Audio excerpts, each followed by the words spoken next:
गावाच्या टोकावर जुनं पण स्वच्छ असं एक अनाथाश्रम होतं. आशालया. सकाळच्या कोवळ्या उन्हात त्या आश्रमाच्या अंगणात मुलांच्या हसण्याचा गोंगाट पसरला होता. त्यांच्यात एक लहान 4.5 वर्षांचा मुलगा बसला होता, कृष्णा. मोठमोठे डोळे, कपाळावर घामाचे थेंब, पण चेहऱ्यावर विचित्र शांतता होती. इतर मुलं खेळण्यात मग्न होती, पण कृष्णा मात्र एका झाडाखाली बसून मातीने काहीतरी आकृत्या बनवत होता. प्रतिभाताई त्या आश्रमाच्या प्रमुख होत्या, ज्या प्रत्येक मुलाला स्वतःचं लेकरू समजायच्या. त्या नेहमी म्हणायच्या, आई होणं म्हणजे फक्त जन्म देणं नव्हे, तर मनाने मुलांना कवटाळणं होय. पण जेव्हा त्या कृष्णाकडे पाहायच्या, त्यांचं हृदय नकळत दडपून जायचं.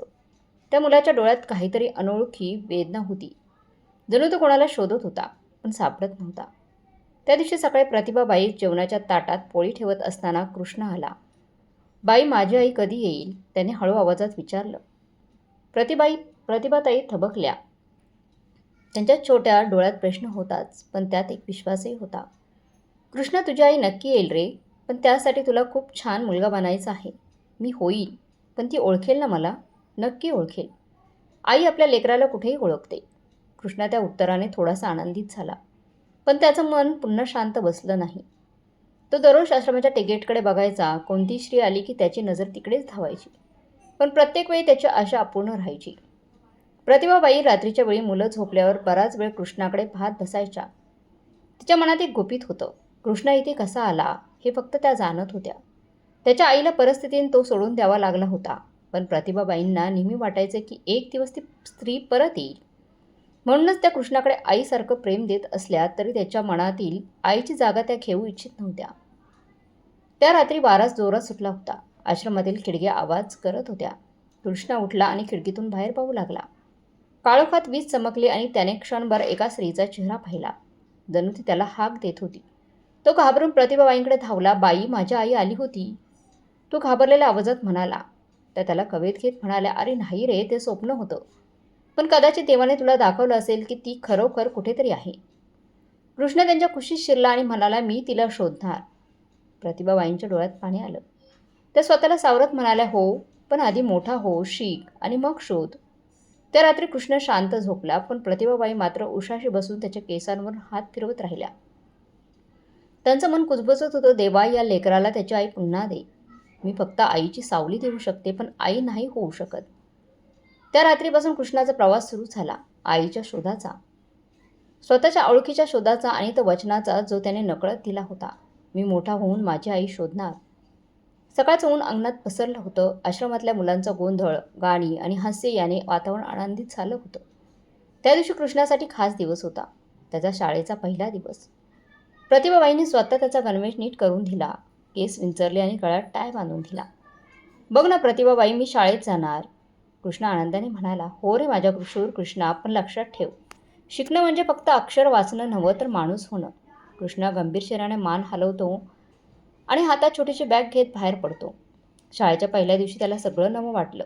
छोटी इमारत, घंटा, मुलांचा आवाज. पण त्याचं मन मात्र प्रत्येक वर्गात, प्रत्येक सुट्टीत कुठेतरी हरवत होतं. तो खिडकीबाहेर बघायचा आणि कल्पना करायचा, कदाचित माझी आई मला बघायला आली असेल. एके दिवशी शिक्षिका विचारतात, बाळांनो, उद्या आपल्या सगळ्यांच्या आईवडिलांना बोलवा. आम्ही छोटा कार्यक्रम ठेवला आहे. ते ऐकून कृष्णाचं मन थरारलं. त्याने हळूच विचारलं, माझी आई नाही आली तरी चालेल का?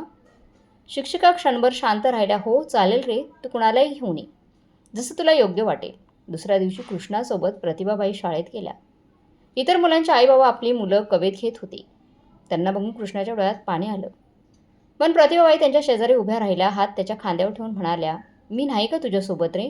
तो हसत म्हणाला, हो, तुम्ही आहात ना, मग मला काही कमी नाही. त्या दिवशी प्रतिभाबाईंच्या डोळ्यात अभिमान होता. कृष्णाने नाचत भाग घेतला, कविता म्हटली आणि सगळ्यांच्या टाळ्यांमध्ये प्रतिभाबाईंचं हृदय भरून आलं. संध्याकाळी दोघं आश्रमात परत आले. जेवणानंतर कृष्णा प्रतिभाबाईंना म्हणाला, प्रतिभाबाई, माझी आई पण माझ्यासाठी टाळ्या वाजवल्या असतील का कधी? त्याचं मन चिरलं, पण त्या म्हणाल्या, नक्कीच बाळा, ती जिथे असेल तिथून तुला बघत असेल. मी मोठा होऊन तिच्यासाठी परत टाळ्या वाजवायला लावणार. कृष्णाने उत्साहाने सांगितलं. त्या रात्री प्रतिभाबाई देवघरात बसल्या होत्या. त्यांनी हात जोडल्याने प्रार्थना केली, देवा, या लेकराचं मन एवढं स्वच्छ आहे, त्याची आई त्याला भेटू दे. मला फक्त इतकं बक्षीस दे की मी त्याच्या वाटेवर प्रकाश ठेवू शकेल. काळ पुढे सरकत गेला. कृष्णा रोज शिकत राहिला, वाढत राहिला, पण त्याच्या मनात एक प्रश्न कायम जिवंत होता. माझी आई कुठे असेल? वर्ष उलटली. कृष्णा आता 16 वर्षांचा झाला होता. त्याचे व्यक्तिमत्व आत्मविश्वासाने भरलेलं, पण डोळ्यात अजूनही तीच शोधाची झलक होती. प्रतिभाबाईंनी त्याला शिष्यवृत्ती मिळवून दिली आणि एका शहरातील एका उत्तम कॉलेजमध्ये प्रवेश घेतला. आश्रम सोडताना कृष्णाच्या डोळ्यात पाणी आलं होतं. प्रतिभाबाई, मी जातो आता, पण वचन देतो मी परत येईन आणि माझ्या आईलाही घेऊन येईन. प्रतिभाबाई त्याला जवळ कवेत घेत म्हणाल्या, जा बाळा, पण लक्षात ठेव, जिथं जाशील तिथं माणुसकी टिकव, बाकी सगळं नशिबावर सोपव.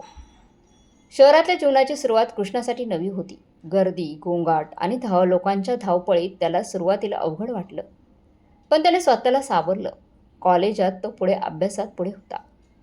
त्याच्या मित्रात तो नेहमी सांगायचा, मी शिकतो एका ध्येयासाठी, माझ्या आईला शोधण्यासाठी. एके दिवशी कॉलेजच्या वाचनालयात त्याने जुन्या वर्तमानपत्रांचा अभ्यास करताना एक बातमी वाचली.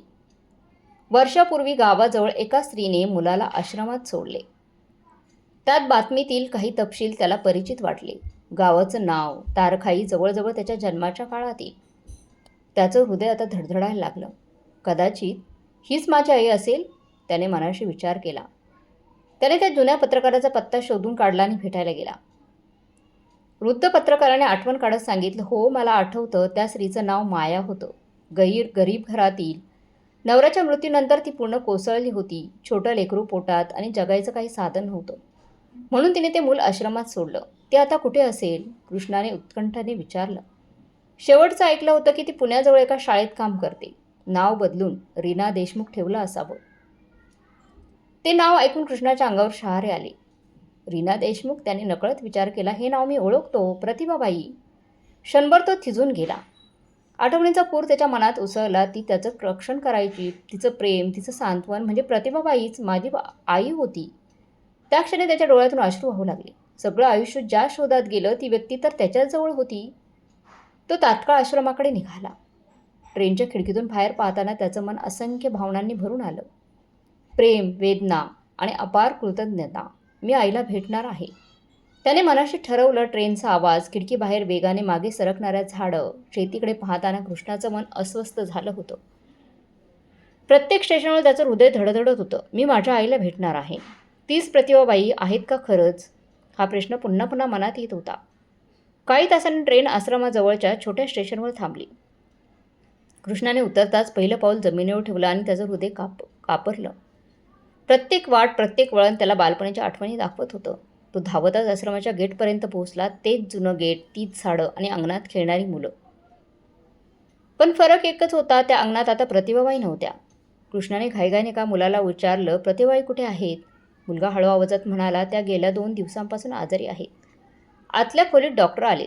कृष्णाचं हृदय थरारलं. तो धावतच आत गेला. पलंगावर प्रतिभाबाई शांत झोपल्या होत्या. त्यांच्या चेहऱ्यावर थकवा होता, पण तोच मायेचं तेज अजूनही दिसत होतं. प्रतिभाबाई, कृष्णाचा आवाज थरथरला. त्या हळुवारपणे डोळे उघडताच काही क्षण त्याच्याकडे पाहिलं आणि त्यांचं ओठावर हसू आलं. कृष्णा, तू आलास? हो प्रतिभाबाई, पण आज मला एक सत्य समजलं आहे. त्या शांतपणे त्याचा हात धरतात. काय सत्य बाळा? कृष्णा रडत म्हणतो. तुम्हीच माझी आई आहात ना? माया नावाने ज्यांनी मला इथे सोडलं होतं. त्या क्षणी खोलीत शांतता पसरली. त्यांच्या डोळ्यातून अश्रू ओघळले. त्यांनी थरथरत त्याच्या गालावर हात ठेवला. हो कृष्णा, मीच तुझी आई आहे, पण त्यावेळी माझ्याकडे काहीच नव्हतं. तुझं पोट भरावं म्हणून तुला देवाच्या हवाली केलं, पण रोज रात्री तुझ्यासाठी रडत राहिले. कृष्णा त्यांच्या मांडीवर डोकं ठेवून रडू लागला. तुम्ही माझ्याजवळ होता तर मी ओळखू शकलो नाही. किती मूर्ख होतो मी. प्रतिभाबाईंनी त्याला मिठीत घेतलं. नाही रे बाळा, तू माझं सर्वात मोठं पुण्य आहेस. मला आई म्हणून पुन्हा ओळखलंस. ह्यापेक्षा मोठा आशीर्वाद काय असू शकत नाही. त्या क्षणी दोघे शांत झाले. खोलीत फक्त त्यांचा श्वासाचा आणि देवघरातील दिव्यांचा टिमटिमण्याचा आवाज होता. त्या क्षणानं वर्षाच्या वेदना धुवून टाकल्या होत्या. संध्याकाळच्या प्रकाशात कृष्णा खिडकीत उभा राहून आईकडे पाहत होता. त्याच्या चेहऱ्यावर समाधान होतं. माझा शोध संपला आहे. माझी आई सापडली आहे. दुसऱ्या सकाळी सूर्याची कोवळी किरणं खोलीत उतरली होती. प्रतिभाबाई आता कृष्णासाठी आई झोपेतून जाग्या झाल्या. त्यांच्याजवळ कृष्णा बसला होता. त्यांच्या हातात औषधांची छोटी पेटी. त्यांच्या डोळ्यात मायेची आणि काळजीची झलक होती. आई, ही औषधं वेळोवेळी घेतली नाही तर तुम्हाला पुन्हा त्रास होईल, तो प्रेमळ स्वरात म्हणाला. प्रतिभाबाईंनी त्याच्याकडे पाहून हलकंसं हसत उत्तर दिलं. आता तू माझी काळजी घेतोयस ना, मग मला काही होणार नाही. त्या शब्दाने कृष्णाच्या डोळ्यात पाणी आलं. लहानपणी ज्या आईच्या हाताची आस होती ती आज त्याच्या हातात विसावली होती. जीवनाने जणू पूर्ण वर्तुळ पूर्ण केलं होतं. पुढच्या काही दिवसांत कृष्णाने प्रतिभाबाईंच्या उपचारांची सर्व जबाबदारी घेतली. डॉक्टरही रोज येऊन तपासणी करत. कृष्णाने कॉलेजचं सुट्टीचं अर्ज केला आणि संपूर्ण वेळ आईजवळ राहू लागला. मुले खेळायला लागली की तो त्यांच्यासोबत थोडा वेळ घालवायचा, पण नंतर परत आईजवळ बसायचा. एके दिवशी प्रतिभाबाईंनी विचारलं, कृष्णा तू शहरात परत जाणार ना अभ्यासासाठी? हो आई, पण आधी तुम्ही पूर्ण बऱ्या व्हा. माझं शिक्षण नंतरही चालेल, पण तुम्हीच माझं आयुष्य आहात. त्या त्याच्याकडे पाहत राहिल्या, डोळ्यात अभिमान, ओठांवर स्मित. बाळा, तुम्हाला दिलेलं प्रेम हेच माझं औषध आहे. रात्री कृष्ण अंगणात देवाजवळ बसला होता. आकाशात चंद्र होता, झाडांवर वारा हलकीशी सळसळ करत होता. त्याने शांतपणे डोळे मिटले आणि प्रार्थना केली, देवा, जसं तू मला माझी आई परत दिलीस तसं कोणत्याही लेकराला त्याच्या आईपासून दूर करू नकोस. पुढच्या काही आठवड्यात प्रतिभाबाईंची तब्येत सुधारू लागली. त्यांचा आवाज पुन्हा आनंदी झाला आणि मुलांशी हसत खेळत त्या बोलू लागल्या. कृष्णा त्यांना म्हणायचे, आई, तुम्ही फक्त मला वाढवलं नाही तर माझं पूर्ण आयुष्य बनवलंस. तुम्ही दिलेलं प्रेम कधी विसरणार नाही मी. एका संध्याकाळी दोघे आश्रमाच्या अंगणात बसले होते. सूर्य मावळत होता. आकाशात केशरी रंग पसरले होते. प्रतिभाबाईंनी हळू आवाजात विचारलं, कृष्णा, तुला माझं काही वचन हवं आहे का? तो त्यांच्या हातावर हात ठेवून म्हणाला, फक्त एक, तुम्ही पुन्हा कधी मला सोडून जाऊ नका. त्या हसत म्हणाल्या, आता नाही रे बाळा, आपण दोघं एकत्र कायम राहणार आहोत. त्या क्षणी कृष्णाच्या डोळ्यात समाधान चमकलं. त्याच्या वर्षानुवर्षाच्या शोधाला शेवटी अर्थ मिळाला होता. आई फक्त मिळाली नाही तर जीवनही पुन्हा नव्याने सुरू झालं होतं. काळ पुढे सरकत होता. प्रतिभाबाईंची तब्येत आता बरी झाली होती आणि आश्रमात पुन्हा आनंदाचं वातावरण पसरलं होतं. मुलं खेळत होती, अंगणात फुलांचा सुगंध दरवळत होता आणि त्या सगळ्या गडबडीत कृष्णा पुन्हा शहरात जाण्याची तयारी करत होता. आईच्या हातात त्याची बॅग देताना तो थोडा थबकला. आई, मी पुन्हा शहरात जातोय, पण यावेळी एकटेपणा नाही वाटणार. प्रतिभाबाईंनी त्याच्या डोक्यावर हात ठेवत प्रेमळ आवाजात सांगितलं, कारण यावेळी तुझ्यासोबत माझा आशीर्वाद आहे बाळा. आणि लक्षात ठेव, तू जे काही साध्य करशील ते तुझ्या आईसाठीच असेल. शहरात परत आल्यावर कृष्णाचं आयुष्य पूर्णपणे बदललं. त्याने अभ्यासात झोकून दिलं आणि समाजसेवेचं ध्येय ठरवलं. त्याला नेहमी वाटायचं, ज्यांना आई नाही त्यांच्यासाठी मी काहीतरी करायला हवं. त्याने कॉलेजमधून समाजसेवा विषयात पदवी घेतली आणि त्याच आश्रमासाठी निधी उभारण्याचं काम सुरू केलं. लोकांनी त्याचं कौतुक करायला सुरुवात केली. त्याच्या भाषणात, कामात आणि स्वभावात त्याच्या आईचा संस्कार स्पष्ट जाणवत होता. एके दिवशी एका समारंभात त्याला मंचावर बोलवण्यात आलं.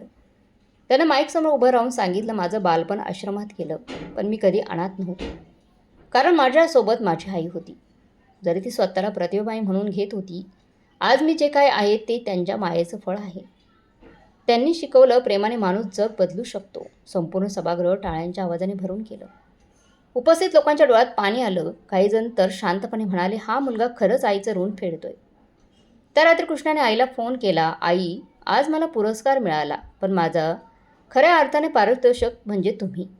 प्रतिभाबाईंनी फोनच्या दुसऱ्या बाजूने हळूच उत्तर दिलं, बाळा, माझं आयुष्य यापेक्षा सुंदर काय असू शकेल. चंद्रप्रकाशात कृष्णाच्या डोळ्यात चमक होती.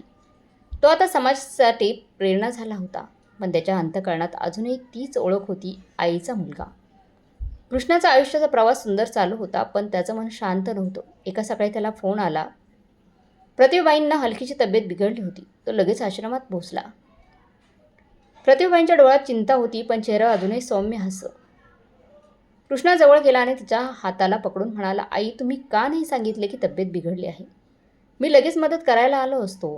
प्रतिभाबाईंनी हलक्या आवाजात उत्तर दिलं, बाळा, तुला काळजी करायला नको, मी ठीक आहे. फक्त थोडा थकवा आहे. तुला त्रास नको वाटायला म्हणून मी तुला कळवलं नाही. कृष्णा तिच्या हाताला दाबून म्हणाला, आई, माझं आयुष्य तुमच्याशिवाय काही नाही. तुम्ही माझ्यासाठी किती महत्त्वाचे आहात हे तुम्हाला कधी सांगितलं नाही, आत्ता बोलतोय. तुम्ही माझ्यासाठी सर्वस्व आहात. प्रतिभाबाईंचा चेहरा भावनिक झाला. तिने कृष्णाच्या डोक्यावर हात ठेवला, बाळा, तू मोठा झाला आहेस, पण माझ्यासाठी नेहमीच माझा लहान मुलगा राहशील. त्या दिवशी कृष्णाने ठरवलं, तो आपला समाजसेवा आणि कामाचं ध्येय कायम ठेवेल, पण आईची काळजी, तिचं प्रेम आणि आधार ह्या सगळ्या गोष्टींसाठी वेळ काढणार आहे तो. आणि तेव्हापासून कृष्ण आपली रोजची मीटिंग आणि समाजसेवेची कामं अशा पद्धतीने करायला लागला की आईच्या भेटीसाठी, तिच्या हातून गेलेल्या गोड आठवणींसाठी वेळ काढता येईल. त्या रात्री कृष्णा शांतपणे झोपेत असताना मनात विचार करत होता. त्याच्या मनात विचार आले, आईच्या मायेनेच मला आयुष्यात योग्य वाट दाखवली. आता ही वाट कायम ठेवायची आहे. कृष्णा कॉलेजमध्ये दाखल झाला होता. अभ्यासात नेहमीच हुशार आणि जबाबदारीची जाणीव ठेवणारा कृष्णा आता सामाजिक कामामध्ये सक्रिय होता. एका सामाजिक उपक्रमात त्याला कॉलेजमधील प्रिया नावाची मुलगी भेटली. प्रिया शांत, मनमिळावू आणि हुशार होती. त्यांच्या पहिल्या संवादातच कृष्णाला तिची विचारसरणी आणि सहानुभूतीची जाणीव झाली. प्रिया मुलांना शिकवण्यात, उपक्रम आयोजित करण्यात आणि समाजातील गरिबांना मदत करण्यात अगदी उत्सुक होती. कृष्णाला तिच्या विचारांचा प्रभाव झाला. एके दिवशी प्रिया आणि कृष्ण एकत्र गावातील शाळेच्या मुलांसाठी पुस्तकांचे वितरण करत होते. पुस्तकांचे वितरण करत असताना मुलांच्या आनंदी चेहऱ्यांनी कृष्णांचा दिवस उजळून टाकला. प्रिया पाहून हसली आणि म्हणाली, कृष्णा, तुला पाहून खूप आनंद होतो. तुला हे काम आवडते आणि तुला तर मुलांशी बोलताना खूप नैसर्गिक वाटतं. कृष्णा थोडा लाजून म्हणाला, हो, मला खरंच आवडतं आणि तुला पाहून वाटतं की हे काम सोपं आणि सुंदर आहे. त्या क्षणी कृष्णाच्या मनात काहीतरी नवीन भावना जन्माला आली. ही भावना होती आदर, प्रेम आणि मनापासूनची ओढ. त्याने ठरवलं की प्रियाशी मैत्री करायची आणि हळूहळू ही मैत्री जीवनातील मूल्यपूर्ण संबंधात बदलली जाईल. त्या दिवसापासून कृष्णा आणि प्रिया एकत्र सामाजिक काम करायला लागले. एकमेकांना मदत करायचे आणि अनुभव शेअर करायचे. कृष्णाची आई प्रतिभाबाई सुद्धा प्रियाच्या सौम्य वागणुकीने प्रभावित झाली. तिने कृष्णाला हलकेच सांगितलं, बाळा, तू खूप हुशार आहेस, पण प्रेम आणि आदर ह्या गोष्टी तितक्याच महत्त्वाच्या आहेत. कृष्णा मनात विचार करत होता, आई बरोबर आहेत. मी फक्त समाजसेवा करू नये, पण जीवनातील प्रेम आणि मैत्री देखील सांभाळायची आहे मला. प्रिया ही माझ्यासाठी एक मार्गदर्शक ठरेल. त्या रात्री कृष्णा झोपताना मनात विचार करत होता की आयुष्यात फक्त यश मिळवणे पुरेसे नाही, तर प्रेम, आदर आणि दुसऱ्यांच्या भावनांचा सन्मान करणंही आवश्यक आहे. कृष्णाच्या कॉलेजच्या दिवसांमध्ये सामाजिक काम आणि अभ्यासाचं दोन्ही ओझं त्याला जड वाटू लागलं. त्याच्या मनात प्रिया आणि तिच्या सकारात्मक दृष्टिकोनामुळे आनंद होता, पण जुन्या आठवणींची छायाचित्र आणि वडिलांची अपेक्षा त्याला सतत त्रस्त करत होती. एके दिवशी कृष्ण आपल्या खोलीत बसून अभ्यास करत होता. अचानक त्याला आठवलं की बालपणीच्या काही वाईट अनुभवांमुळे तो कधीकधी राग आणि अस्वस्थता व्यक्त करतो. त्याने मनात विचार केला, आई आणि शिक्षकांनी मला समजावलं, मी बदललो, पण मी अजूनही त्या जुन्या आठवणींना पूर्णपणे विसरलेलो नाही. या आठवणी माझ्या निर्णयावर प्रभाव टाकतात. त्याचवेळी प्रिया त्याच्या खोलीत आली. ती हसत हसत म्हणाली, कृष्णा, तुला वाटतं का की आपण आपल्या जुन्या अनुभवांवर मात करू शकतो आणि आयुष्य सुखद बनवू शकतो? कृष्णा थोडा विचार करून म्हणाला, हो प्रिया, पण ते सोपं नाही. जुन्या आठवणींमध्ये राग, निराशा आणि मनातील भीती आहेत. मला वाटते की माझ्या वडिलांची अपेक्षा, माझा स्वतःवर विश्वास आणि माझ्या आयुष्याचा ध्येयांचा संघर्ष मला सतत घेरून ठेवतो. प्रिया शांतपणे म्हणाली, कृष्णा, जीवनात संघर्ष येतातच, पण आपण जे शिकतो, जे अनुभवतो, त्यातूनच आपण मजबूत होतो. तुला फक्त स्वतःला समजावून घेऊन चांगले निर्णय घेण्याची सवय लागली पाहिजे. कृष्णा थोडा हसला आणि म्हणाला, तू बरोबर आहेस प्रिया, मी फक्त यशासाठी धावतोय. पण आयुष्याची खरी साखळी म्हणजे प्रेम, मैत्री, आदर आणि मनाची शांती. त्या क्षणी कृष्णाला जाणवलं की प्रिया केवळ मैत्र नाही, तर एक मार्गदर्शक आहे, जी त्याला आतून बदलायला आणि स्वतःशी सामना करायला शिकवते. त्याच दिवशी कृष्णाने मनात ठरवले की तो आपल्या जुन्या आठवणींवर मात करेल, वडिलांच्या अपेक्षांमध्ये अडकून राहणार नाही. प्रिया आणि त्यांच्या मित्रांशी मैत्री, आदर आणि प्रेम टिकवेल. कृष्णाची ही मानसिक तयारी हळूहळू त्याच्या जीवनातील प्रत्येक क्षेत्रात बदल घडवून आणू लागली. कॉलेजच्या शेवटच्या वर्षी कृष्णा पूर्णपणे बदललेला होता. बालपणाची हुशारी आणि छुपा राग आता आत्मविश्वास आणि संयमात रूपांतरित झाला होता. प्रिया त्याच्या आयुष्यातील आधार बनत होती, पण त्याला आतून जाणवलं की त्याला आणखी एक व्यक्ती खूप महत्त्वाची आहे. ती म्हणजे प्रतिभाबाई, जी त्याच्या बालपणापासूनच त्याच्यावर प्रेम करत आणि मार्गदर्शन करत आली होती. एक दिवस कृष्णाने ठरवलं की तो प्रतिभाबाईला भेटून तिच्यासमोर आपलं मन मोकळं करेल. त्याने शाळेच्या गेटवर जाऊन तिची प्रतीक्षा केली. प्रतिभाबाई त्याला ओळखून हसली आणि म्हणाली, कृष्णा, किती वर्षांनी भेटतोय, तुला बघून मला खूप आनंद झाला. कृष्णा डोळ्यातल्या पाण्याला रोखत म्हणाला, प्रतिभाबाई, मी लहानपणी खूप चुकलो.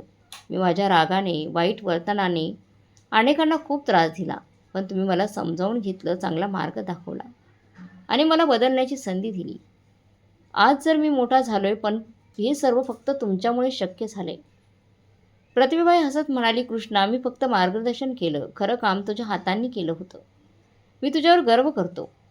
कृष्णा थोडा हसला, थोडा भावूक झाला आणि म्हणाला, प्रतिभाबाई, आज मी तुम्हाला भेटायला आलो नाही, तर तुमचे आभार मानायला आलो आहे.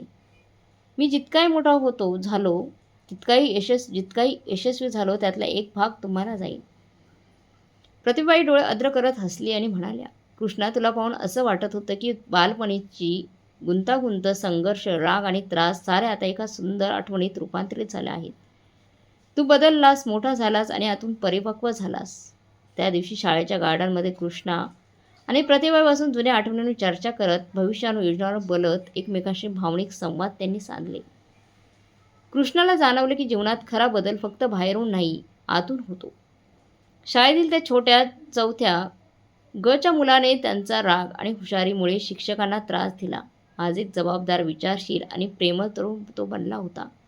आणि प्रतिभाईंच्या मार्गदर्शनामुळे त्याला जीवनातील खरा आनंद आणि समाधान मिळालं होतं. कृष्णाने मनात ठरवले की तो समाजासाठी काहीतरी करेल, शिक्षणाचे मूल्य उंचावेल आणि त्याचबरोबर बालपणीच्या आठवणींना प्रेरणेच्या स्तोत्रात रूपांतरित करेल. अशा प्रकारे कृष्णाच्या जीवनातील संघर्ष, बदल आणि प्रगतीची कथा संपते. बालपणातील निरागसता, गुरूंचे मार्गदर्शन आणि पालकांच्या प्रेमामुळे तो मोठा झाला आणि खऱ्या अर्थाने जीवनातील परिपक्व आणि जबाबदार मनुष्य झाला. तर मग मित्रांनो, तुम्हाला कृष्णाची ही कथा कशी वाटली कमेंट बॉक्समध्ये नक्की कळवा. कथा आवडली असेल तर चॅनलला लाईक, शेअर, सबस्क्राईब नक्की करा. भेटूया पुढच्या कथेमध्ये. तोपर्यंत धन्यवाद.